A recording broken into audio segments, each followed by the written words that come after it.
ಹಾಲು ಪುಡಿಯಿಂದ ಸ್ವೀಟ್ ಪೇಡ ಹೇಗೆ ಮಾಡೋದು ಅಂತ ನೋಡ್ಕೊಬರೋಣ. 2 ಕಪ್ ಹಾಲು ಪುಡಿಗೆ ಸ್ವಲ್ಪ ನೀರನ್ನ ಸೇರಿಸ್ಕೊಂಡು ಚೆನ್ನಾಗಿ ಮಿಕ್ಸ್ ಮಾಡ್ಕೋಬೇಕು.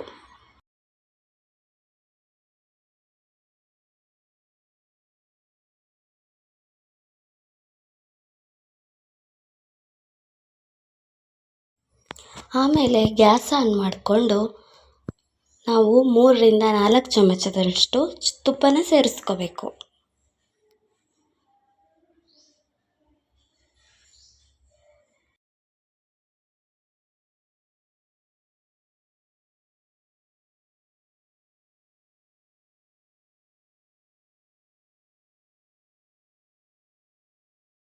ನಂತರ ಚೆನ್ನಾಗಿ ಮಿಕ್ಸ್ ಮಾಡ್ಕೋಬೇಕು.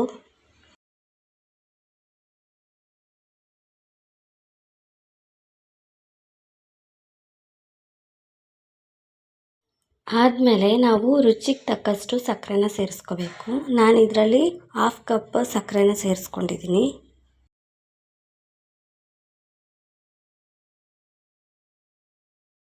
ಹೀಗೆ ಚೆನ್ನಾಗಿ ಮಿಕ್ಸ್ ಮಾಡ್ಕೋಬೇಕು.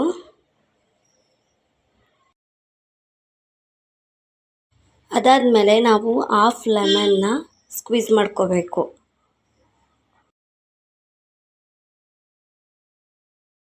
ಇದರಲ್ಲಿ ನಾವು ಅಡಿ ಇಟ್ಕೊಳ್ದೇ ಇರೋ ಥರ ಕಲಸೋದೇ ಒಂದು ದೊಡ್ಡ ಟಾಸ್ಕು.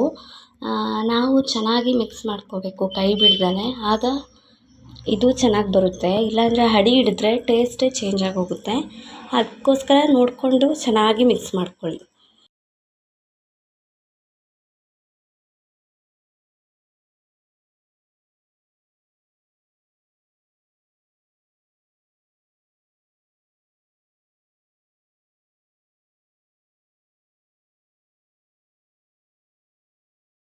ಹೀಗೆ ನಾವು ಚಿಕ್ಕ ಪಾತ್ರೆಗೆ ತುಪ್ಪನ ಸವರ್ಕೊಂಡು ಅದರೊಳಗಡೆ ರೀಪ್ಲೇಸ್ ಮಾಡಬೇಕಾಗುತ್ತೆ.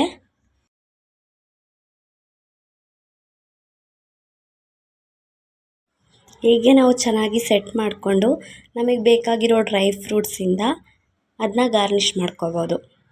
ನಾನಿಲ್ಲಿ ಬಾದಾಮಿನ ಚಿಕ್ಕ ಚಿಕ್ಕದಾಗಿ ಕಟ್ ಮಾಡ್ಕೊಂಡು ಹಾಕಿದ್ದೀನಿ.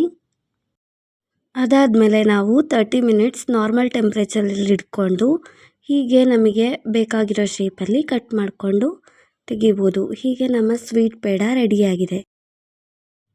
ಹಾಗೆ ಇದನ್ನ ಒಂದ್ಸಲ ಟ್ರೈ ಮಾಡೋದನ್ನ ಮರಿಬೇಡಿ. Thank you so much. ನಿಮಗೆ ಈ ವಿಡಿಯೋ ಇಷ್ಟ ಆಗಿದ್ದರೆ ಲೈಕ್ ಮಾಡಿ, ಶೇರ್ ಮಾಡಿ, ಸಬ್ಸ್ಕ್ರೈಬ್ ಮಾಡಿ.